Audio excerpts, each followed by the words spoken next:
It is the Jesse Kelly Show. How glorious is it? Another hour of the Jesse Kelly Show on a wonderful, wonderful Wednesday. Now we are finally here in a couple minutes going to get to this massive tell. You can tell when you've exposed something that's going to wound the communists deeply. We'll get to that in just a moment.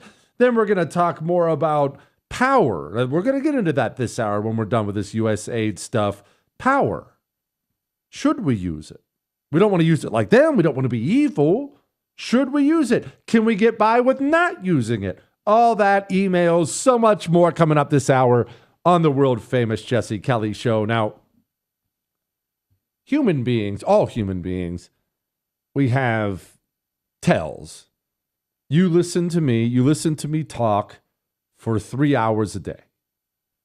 If you listen for any length of time, have picked up, I know I have tells. You can probably tell when I'm about to say something about food. I bet you I make a noise or have a saying when I'm about to reference feminists or make a joke or I'm sure I have tells. No, you don't have to email them to me. You're welcome to, but it's human beings. We have tells. My wife, she eats really, really healthy. Like really grossly healthy. It's awful. It's hummus and rice chips and it's horrible. But she will have a cheat meal every now and then. And whenever she's about to ask me if I want to have a cheat meal with her, which of course I would say yes, every meal is a cheat meal for me. But whenever she's about to ask me that, she'll do this thing where she kind of half bites her lip and she'll say something to the effect of, so, you know what I'm in the mood for? It's always what I'm in the mood for. And then she'll do this kind of like I'm about to ask for something really bad, lip biting thing. And I know by now she's about to say, I want to go to Dairy Queen. I know that's what she's about to say. Communists operate this way too. And you have the ultimate tell. From now on, you will be able to use this. This is not about the story we're about to get into specifically. This is about communists telling you when you have found something that hurts them, that hurts their cause, that hurts the revolution. They always, always, always do this when something that hurts them is exposed. What do?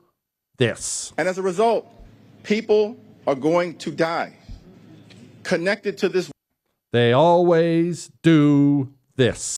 Secretary of State Marco Rubio is hailing the end of USAID, the nation's largest foreign aid agency, even as a new analysis finds that its closure could contribute to some 14 million deaths in the next 5 years. Coming up, the U.S. Agency for International Development, USAID, officially shuts down just after a new analysis finds its closure could contribute to 14 million deaths in the next 5 years. Rubio said they are going to be focused now more on trade rather than aid. And of course, this comes as that report from The Lancet is saying there could be an additional 14 million deaths that come as a result of these administration policies.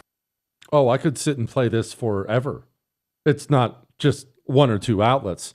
It's CNN, it's NBC. This is NBC News. U.S. aid cuts could lead to 14 million deaths over the next 5 years, researchers say. It's NPR, it's the Washington Post, it's Reuters. What is going on here? Are 14 million people going to die? Well, no, there are two things going on here. One, the communist is going to be mortally wounded now that USAID is being ripped from its hands. We'll go into that in just a moment. That's one. Two, this is in part designed to protect their power. Whenever their power is threatened, they will threaten that people are going to die.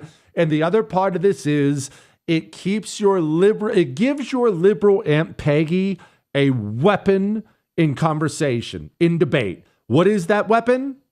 As soon as she drops it in casual conversation, well, people are going to die. It's very similar to when they use Nazi.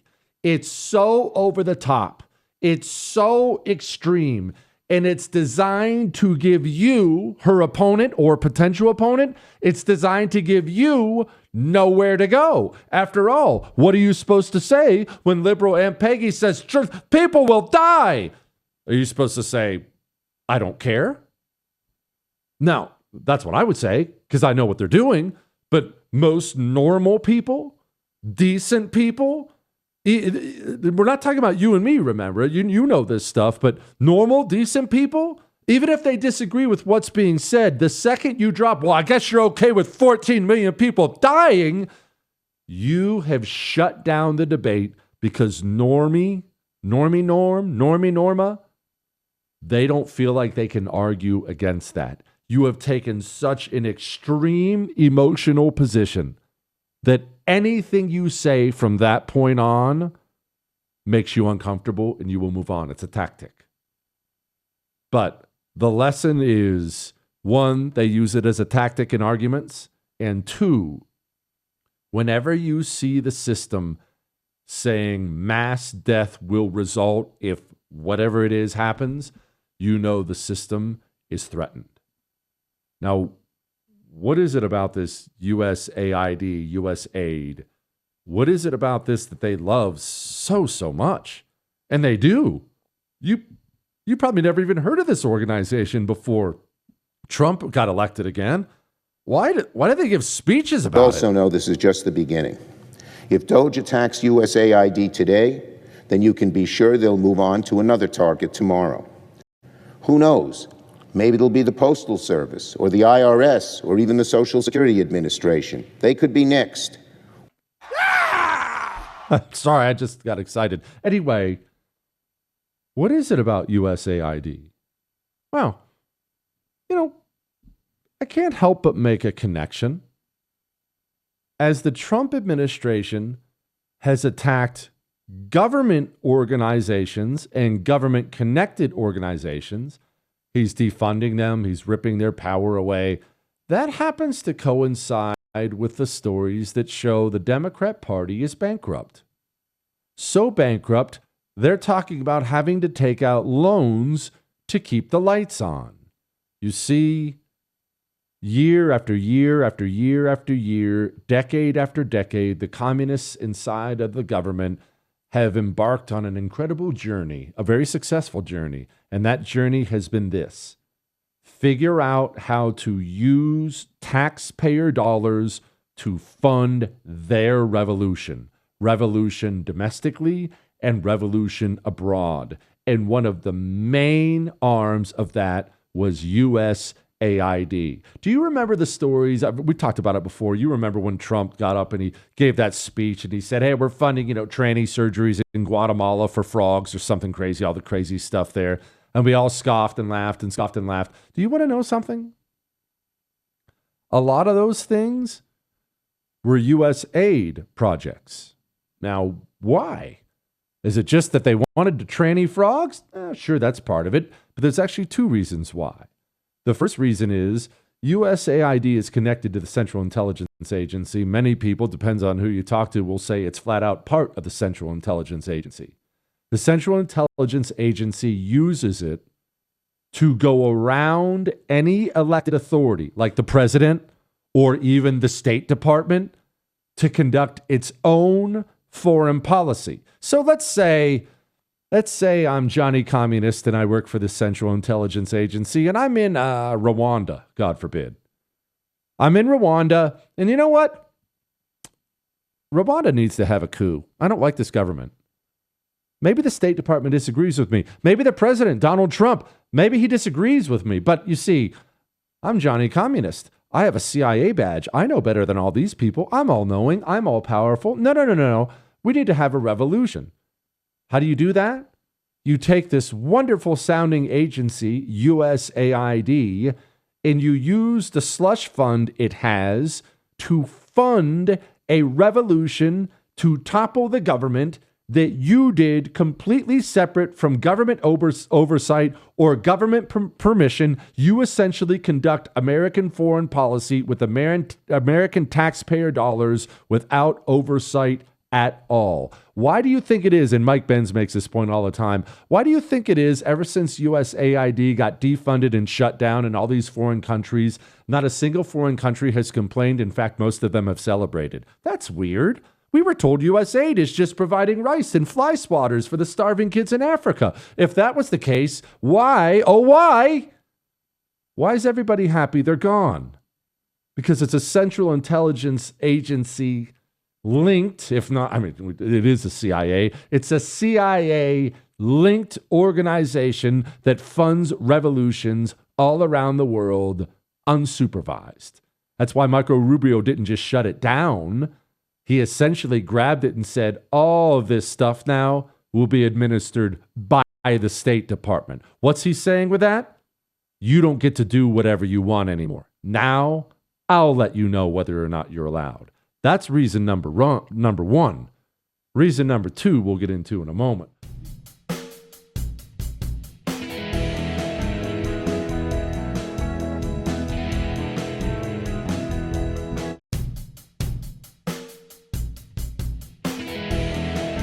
It is the Jesse Kelly Show on a wonderful Thursday. Wednesday, not a Thursday. Remember, tomorrow is Ask Dr. Jesse Thursday, and you need to get all your questions into Jesse at jessekellyshow.com. So there are two reasons the communists love USAID. We also know this is just the beginning.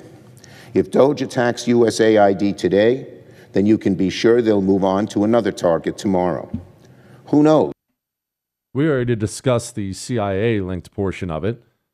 The money that flows into USAID is used to fund color revolutions across the country. That's part. The other part of it is this. Washington, D.C., it's a criminal place because the United States government is now a criminal organization. And remember, on a macro level, this happens to every government over time. Every single government in history, no matter how wonderful it starts out, no matter how well intended, no matter what the restrictions are, the law says, the Constitution says, human beings are fallible, flawed, sinful. Over time, human beings are going to do evil things with the power they have, all right? And a government, any form of government, will figure out over time, because governments are made up of people, over a period of time, it will figure out how to acquire for itself more money and more power. It's just human nature. It's why every time you pick up a newspaper, or I know it's online now, every time you pick up your phone and read an online newspaper, and you see a story, there's a new one every day about this city councilman, this mayor, this whatever, going to prison. For what? For fraud, some sort of fraud. They were handing out contracts and getting $50,000 kickbacks. How does this happen all the time? Why do people keep doing this? Well, you sit down in the chair of power, and there's the vault with the city's money, the state's money, the country's money. And I mean, the vault is right there, and I like money, and I'm a big steak fan. I want to drive a BMW, and I mean, the vault is right there. Maybe I should just take just a little taste. It's what human beings do. In Washington, D.C., they've done it, and they've made it legal. The foreign aid, a lot of it run through USAID, doesn't leave Washington, D.C.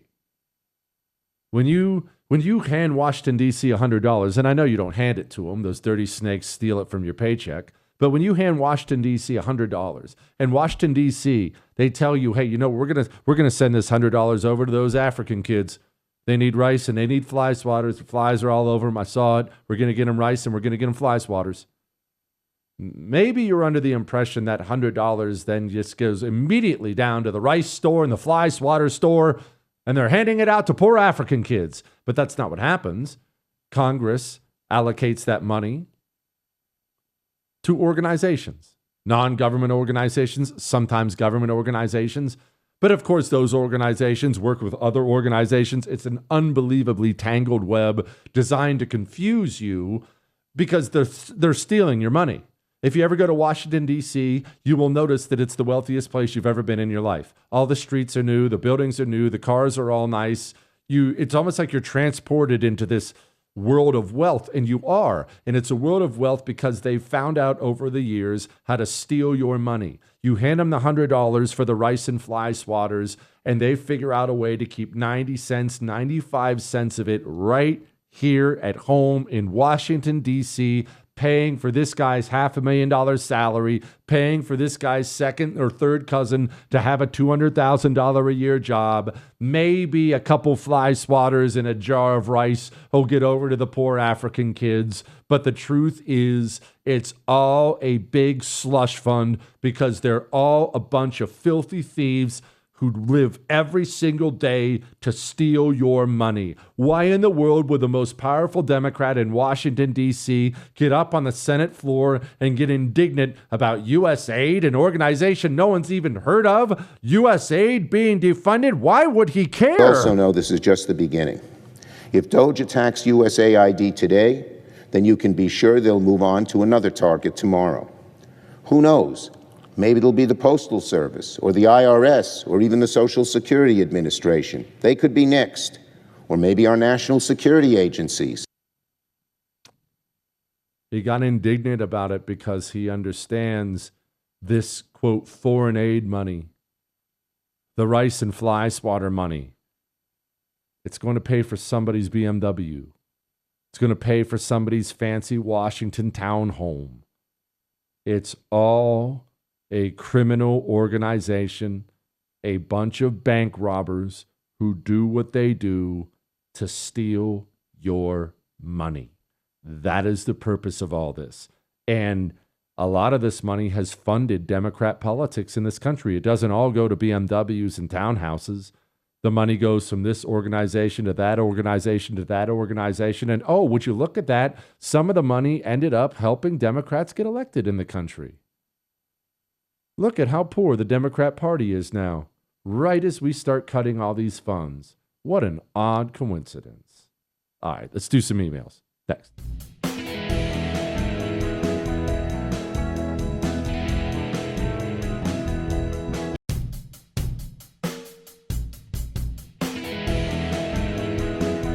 It is the Jesse Kelly Show on a magnificent Thursday. I know we started off on a dark note, but I'm still in a great mood. I don't know what it is. You know what it is? It's Independence Day. My blood isn't red. It's red, white, and blue, Chris. What? I don't need to see a doctor. Chris, what is your problem? I'm doing some emails. I still can't believe Chris is complaining about fireworks prices. Gosh, that's so on the nose. Hey, Oracle, you just heard you talking about how the FBI has files on those who speak out against the government. You ever wonder how big yours is? I bet they have one on Chris as well, but you can brag about how much bigger yours is. Yeah, mine's way bigger than Chris's. I bet Chris's file, I don't know though. Chris is kind of a criminal, I'll be honest with you. And he's really, like, Chris is the guy, if the grid went down or something like that, or there was some sort of civil war, you would probably want to be close to Chris. So what, Chris? What? I know there's nothing wrong with being prepared, Chris. I got that. There's being prepared, and then there's you. But there's no question my file is bigger. My file is way bigger. Chris could only dream to have the FBI file that I have. I bet mine is enormous. I'm so proud of it. Hey, Jesse. I can picture you going into the Porta-John after eating too many Cheddar Bay biscuits at lunch with a broken off cigarette shoved up both nostrils like a Marine on Okinawa. How long has it been since you had it rough like us common construction guys? Love that you grew up working and living the way we did. Keep doing what you're doing. Yeah, man, that was my whole life. This is what I'm new to. Doing media stuff, being a huge important celebrity. That's what I'm new to. I've only been doing this like 7 years. Yeah, I come from a construction family, remember. My dad, he did construction, but he eventually started, right about the time I graduated high school, he started his own construction company, Don Kelly Construction. It's gone now. So he retired. When he retired, he shut it down. But his dad, before him, had Jack Kelly Construction or Jack Kelly Excavating? I think it was Jack Kelly Construction in Ohio. It's just, that was all we did. I always knew that was all I was going to do. I mean, that was what I did. This all happened by accident. How about that? Hey, Jesse, the GOP needs to change from being nice to being good. It's nice to let your kids eat cake for dinner every night, but it's good to give them a steak. It's nice to let the commie making a scene have their way and get what they want, but it's good to confront them and push back. Well, let's talk about that. It's interesting. Nice versus good. Nice, here's the problem with nice, with an obsession with being nice. It's not that I don't want you to be nice. I'm sure you're nicer than me. But when you decide you want to be nice, nice is defined by others. You know, other people will tell you, that's not nice. You're not nice. This is what's nice. That's not nice. Here's a good example. I only mentioned it in passing because I didn't care that much about the story. The UPenn swimmer, the dude who was pretending to be a chick and he was swimming with all the other female swimmers, changing with them in the locker room. That's just so gross, man. I just can't. That's just so gross that women had to go, those young girls had to go through that. But either way, changing with them, it's just really horrible, right? And one of the swimmers on that UPenn team is Paula Scanlon. That's her name, Paula Scanlon. Wonderful, brave young lady. I've interviewed her before, and she was speaking out about how this is wrong and this is terrible. And I imagine what it's like. You bust your butt to go swim in college, which you have to work really hard and be really good. And then you get there, and there's a dude, you have to change in front of a man in the locker room, a 6'4" man. It does not just give you the skeevies. It's just really, really gross. So she spoke out against it and was scolded not only by her university, by some, not all, but by some of her teammates telling her that's not nice. Nice is always subject to change. Nice is always subject to public opinion. And oftentimes, with enough propaganda, the public, they'll decide something absolutely horrid is nice. People will tell you to this day, people in the church will tell you to this day that mass immigration is nice. Well, nice? I'm not interested in nice at all. I couldn't possibly care less about nice. If you're listing your best qualities to me, nice, you can just leave it off the list because I take no stock in that whatsoever. Good, however, is clearly defined by whatever you use to define your morality. Chris would use the Torah. That's what it is. It's the Torah, right, Chris, with you people? Chris would use the Torah. You might use the Bible. Well, that's not subject to anybody's opinion. It's what's written down. It's right there. Maybe you don't use any of those things. Maybe you use some sort of a moral code taught by your parents. Maybe you're a Muslim. Maybe you use the Quran. Whatever it is that you use, good is clearly defined, and it is not subject to public opinion at all. That's why nice is the least important thing in the world. Doesn't matter at all. However, it's a very effective way to control people who want to be nice. I've explained many times before, if you are a kind person, a nice person, and this will be, a lot of women will have this. I realize there are plenty of women who aren't nice, but women in general are just kinder and more nurturing than men. I know that's how God made them. Just nice, nicer.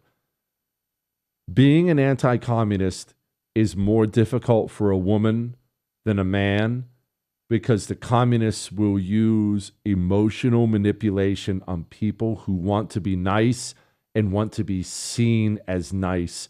And that is more effective.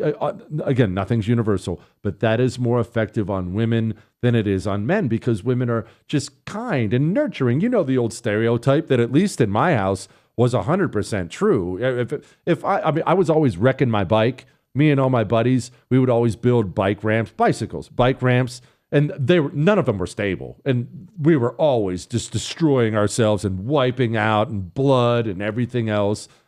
Yeah. If I'm bleeding, if I'm hurting, my mom is there. Hey, I'm so sorry. Let's take you out for ice cream. If I build some crappy ramp with my buddies, we did this one time. My buddy had this big hill, and we not only built the worst, least stable ramp in the world, we went to the top of the hill and put the ramp at the bottom of it. No helmets, by the way. And we just cruised way down the hill. And as the second I hit this ramp, the ramp just collapsed. And I'm going, the bike's on top of me, and then I'm on the bike, and the bike's on top of me. So I'm injured terribly. And I was bleeding and hurt. And when I got home, nothing was broken, but I'm bleeding. My father, he said, well, what'd you build a ramp like that for? That was stupid. And then you didn't even test it? You rode down the hill at full speed without even testing it? What a moron. Of course you're bleeding. Is that nice? No, but the man made a solid point. Mom's not going to do that, at least not in that moment with her baby. He's hurt, he's there, he's hurt, he's bleeding. He's that. But mom is going to be nice. Human beings who have a desire to be seen as nice oftentimes get eaten alive by communists. I pointed it out many times. The America's feminized Christianity has been eaten alive by it a lot. Well, we want to be nice. Jesus would want the border open. That kind of, geez, oh my gosh, that kind of crap. All right, let's talk about power. Let's talk about power and how we feel about using it. Hang on.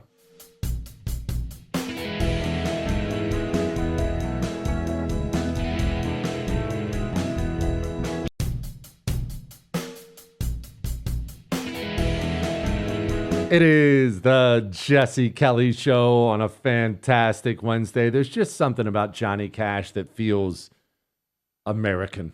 I'm in such an American mood. Why are you making that face, Chris? You don't think Johnny Cash seems American? It doesn't get more American than Johnny Cash. The Men in Black, sir. And Independence Day's coming. I'm just in an Independence Day mood. I bet Johnny Cash even set the black aside for Independence Day and went red, white, and blue, baby. America. All right. Remember, Ask Dr. Jesse Thursday is tomorrow. You need to get your questions emailed in now to jesse@jessekellyshow.com. Let's talk about power and the use of power. And we've discussed the concept of power before and what is good to do with it, what is bad.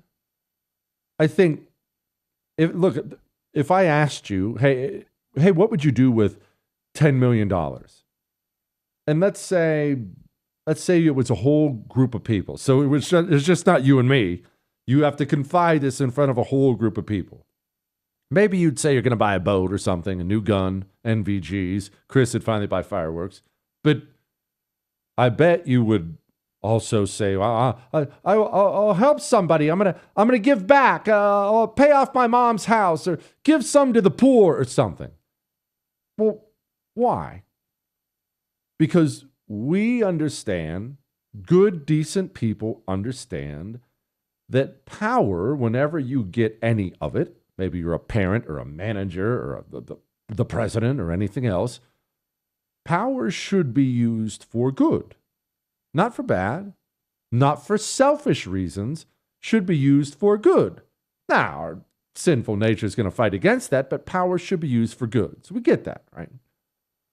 And so those of us who are decent people, that means we're not Democrats. And we have a hard time relating to how Democrats view power. Democrats are communists, and communists believe in the use of power. You use your power to help your friends and hurt your enemies. There's no being a good steward of power. That concept is totally foreign to them. You help your friends and you hurt your enemies. You use your power essentially to get more of it, to keep the power you have and get more of it. We on the right, wherever you fall on the right, are uncomfortable, understandably uncomfortable with that. Look, I'll tell you this. I'll tell you something right now. I'll skip the names, but I met a guy a few weeks ago. He had been in prison, and he ended up getting a pardon. He got out of prison early. Actually, I take that back. I'm not sure if it was a pardon. I know he got out of prison early. I can't remember if they just commuted his sentence or pardoned him. It doesn't matter. He got out of prison before he was supposed to get out of prison. I started probing. Okay, why? How? It was financial crime stuff. Well, turns out he had connections to, I'll skip the name, someone in Trump's orbit. And because of those connections, he was able to get out of prison before his allotted time. Me, you know I like Trump. I thought that sounded gross. I know that's what all presidents do, but it turned me off. The story probably turns you off, even if you're a Trump superfan. They all do it. I get that, but I didn't like that. That doesn't seem like an appropriate use of your power. That seems like you're using it selfishly. Okay. But what do we think we should do with power as it pertains to the other side? I do not believe that we should send the FBI to arrest Democrats the way they sent the FBI to arrest Republicans. I'm talking about innocent Democrats. You know, the Biden administration, the communists in the Biden administration, to be specific, they build up a legal justification to send the FBI after their political opponents, and they spent their 4 years kicking in the doors of pastors and school board moms.